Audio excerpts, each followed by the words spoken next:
ರಘುವೀರ್, ಒಂದು ಶೋ ಅಂತ ಹೇಳಿದ್ರೆ ಸರ್ವೇ ಸಾಮಾನ್ಯವಾಗಿ ಮನೋರಂಜನೆ ಇರಲೇಬೇಕು.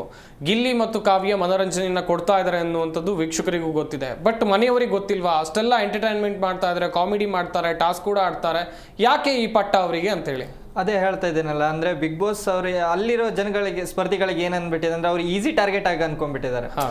ಗಿಲ್ಲಿ ನಟ ಅವರು ಎಲ್ಲ ಏನ್ ಹೇಳಿದ್ರು ಫನ್ನಿ ವೇದಲ್ಲಿ ತಗೊಳ್ತಾರೆ ಅನ್ನೋ ಒಂದು ರೀಸನ್ಗೆ ಅವರು ಈಸಿ ಟಾರ್ಗೆಟ್ ಆಗ್ತಿದ್ದಾರೆ ಮನೆ ಮಂದಿಗೆಲ್ಲ. ಈಗ ನಾವು ಅದೇ ಹೇಳ್ತೀವಲ್ಲ, ಮನೆ ಎದುರಿಗೆ ಏನ್ ನಾಮಿನೇಷನ್ ಆಗ್ಬೇಕಂದ್ರೆ ಅವರು ಈಸಿಯಾಗಿ ಟಾರ್ಗೆಟ್ ಆಗ್ಬಿಡ್ತಾರೆ. ಈ ತರ ಏನಾದ್ರು ಒಂದು ಸನ್ನಿವೇಶ ಬಂದ್ರೆ, ಒಂದೊಂದು ಏನಾದ್ರು ಟಾಸ್ಕ್ ಬಂದ್ರೆ ಎಲ್ಲೋ ಒಂದ್ ಕಡೆ ಅವರು ಈಸಿ ಆಗಿರ್ತಾರೆ. ಯಾಕಂದ್ರೆ ಬೇರೆಯವ್ರಿಗೆ ಯಾರಿಗಾದ್ರೂ ಕೊಟ್ರೆ ಸ್ಟ್ರಾಂಗ್ ಒಪಿನಿಯನ್ ಹೇಳಿದ್ರೆ ಅವರಿಂದ ಎಲ್ಲಿ ಟಾರ್ಗೆಟ್ ಆಗ್ಬಿಡ್ತೇವೋ, ತಾವು ಟಾರ್ಗೆಟ್ ಆಗ್ತೀವೋ ಅಂತ ತಮ್ಮ ಒಪಿನಿಯನ್ ಹೇಳಕ್ ಮುಂದ್ ಬರಲ್ಲ.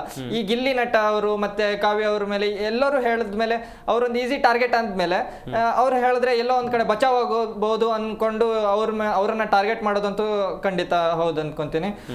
ಆದ್ರೆ ಗಿಲ್ಲಿ ನಟ ಅವರು ಅವ್ರ ಮನೋರಂಜನೆ ಏನ್ ಕೊಡ್ತಾ ಬಂದಿದ್ದಾರೆ, ಅವರಿಗೆ ಅದು ಆ ಪಟ್ಟ ಏನ್ ಕೊಡ್ತಾ ಇದಾರಲ್ಲ, ಅದು ತಪ್ಪು ಅನ್ಕೊಂತೀನಿ. ಯಾಕಂದ್ರೆ ಅಲ್ಲಿ ಹೆಚ್ಚು ಗುರುಸ್ಕೊಳ್ಳೋರು ಅವ್ರೆ. ನಾವೀಗ ಎಪಿಸೋಡ್ ನೋಡ್ತೀವಿ, ಅವ್ರದ್ದೊಂದು ಒಪಿನಿಯನ್ ಇದ್ದೇ ಇರುತ್ತೆ, ಒಂದು ಸ್ಟ್ರಾಂಗ್ ಒಪಿನಿಯನ್ ಇರುತ್ತೆ. ಏನು ಮನೋರಂಜನೆ ಮಾಡ್ಲಿ ಅಥವಾ ಏನೇ ಒಂದು ತುಂಟತನ ಮಾಡಿದ್ರು ಅವರು ಒಂದು ಎಲ್ಲಿ ಸ್ಟ್ಯಾಂಡ್ ತಗೊಳ್ಬೇಕು. ಮೊನ್ನೆ ಧನುಷ್ ಅವರು ಅವ್ರ ಸ್ಥಾನನ ಬಿಟ್ಕೊಟ್ಬಿಟ್ರು, ಒಂಟಿಗಳಿಗೆ ನೀವು ಫೈನಲ್ ಕಂಟೆಂಡರ್ ಟಾಸ್ಕ್ ನೀವು ಆಡ್ರಿ ಅಂತ ಬಿಟ್ಕೊಟ್ರು. ಆದ್ರೆ ಆ ಒಂದು ಅವ್ರು ಬಂದು ತನ್ನ ಸ್ನೇಹಿತನ ಜಾಗದಲ್ಲಿ ನಿಂತು ಇಲ್ಲ ಧನುಷ್ ಅವರೇ ನೀವು ಮಾಡಿರೋದು ತಪ್ಪು, ನೀವು ನಿಮ್ಮ ಆಟನ ಬಿಟ್ಕೊಡ್ಬಾರ್ದಾಗಿತ್ತು, ಈಸಿಯಾಗಿ ಬಿಟ್ಕೊಟ್ರಿ ಅಂತ ಹೇಳಿ ಅವ್ರಿಗೊಂದು ಸಜೆಷನ್ ಕೊಟ್ರು. ಅದೇ ಸತೀಶ್ ಅವರು ಮತ್ತೆ ಚಂದ್ರಪ್ರಭಾ ಅವರ ಸಮಸ್ಯೆಯಲ್ಲೂ ಬಂದು ಚಂದ್ರಪ್ರಭಾ ಅವರ ಪರವಾಗಿ ನಿಂತು ಒಂದೊಳ್ಳೆ ಸ್ನೇಹಿತನ ಜಾಗದಲ್ಲಿ ನಿಂತು ಗಿಲ್ಲಿ ನಟ ಅವರು ಇವರಿಗೆ ಸಹಾಯ ಮಾಡ್ತಾರೆ. ಚಂದ್ರಪ್ರಭಾ ಅವರಿಗೆ ಒಂದು ಒಳ್ಳೆ ಒಂದು ಪಾಸಿಟಿವ್ ಆಗಿ ನಿಂತು ಅವ್ರ ಪರವಾಗಿ ನಿಂತು.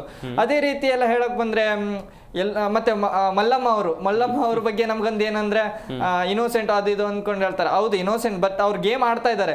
ಗೇಮ್ ಆಡೋದ್ರಲ್ಲೂ ಅವ್ರು ಏನಂದ್ರೆ ನೇರವಾಗಿ ಗಿಲ್ಲಿ ನಟ ಅವರಿಗೆ ಮತ್ತೆ ಕಾವ್ಯ ಅವರಿಗೆ ಡೈರೆಕ್ಟ್ ಟಾರ್ಗೆಟ್ ಮಾಡ್ತಿದ್ದಾರೆ. ಅಂದ್ರೆ ಮೊನ್ನೆ ಸರ್ ಕೇಳಿದಾಗ ಸುದೀಪ್ ಸರ್ ಏನು ಹೇಳಿದ್ರೆ ಅಂದ್ರೆ ಯಾರ ಮನೆಯಿಂದ ಹೊರಗಾಗ್ಬೇಕಂದ್ರೆ ಅವರು ಗಿಲ್ಲಿ ನಟ ಮತ್ತೆ ಕಾವ್ಯ ಅವರು ಅವರ ಎಲಿಮಿನೇಷನ್ ಇಬ್ರು ಜೊತೆಗೆ ಒಟ್ಟಿಗೆ ಇರ್ತಾರೆ. ಹೌದು, ಅವ್ರು ಒಟ್ಟಿಗೆ ಇರ್ತಾರೆ, ಆದ್ರೂ ಅವರಿಗೆ ಟಾರ್ಗೆಟ್ ಮಾಡ್ತಿದ್ದಾರೆ.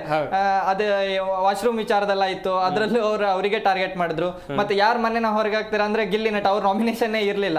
ಎಲ್ಲೋ ಒಂದ್ ಕಡೆ ಇವರು ಗಿಲ್ಲಿ ನಟ ಮತ್ತೆ ಕಾವ್ಯ ಅವರು ಈ ಮನೆ ಮಂದಿಗೆ ಈಸಿ ಟಾರ್ಗೆಟ್ ಆಗ್ಬಿಟ್ಟಿರೋದಂತೂ ಖಂಡಿತ. ಆದ್ರೆ ಅವರಿಗೂ ಗೊತ್ತಿದೆ ಅವ್ರು ಚೆನ್ನಾಗಿ ಆಡ್ತಿದ್ದಾರೆ, ಅವ್ರು ಮುಂದೆ ಹೋಗ್ತಾರೆ ಅನ್ನೋ ಭಯನೂ ಮನೆ ಮಂದಿಗೂ ಇದೆ ಅನ್ಕೊಂತೀನಿ.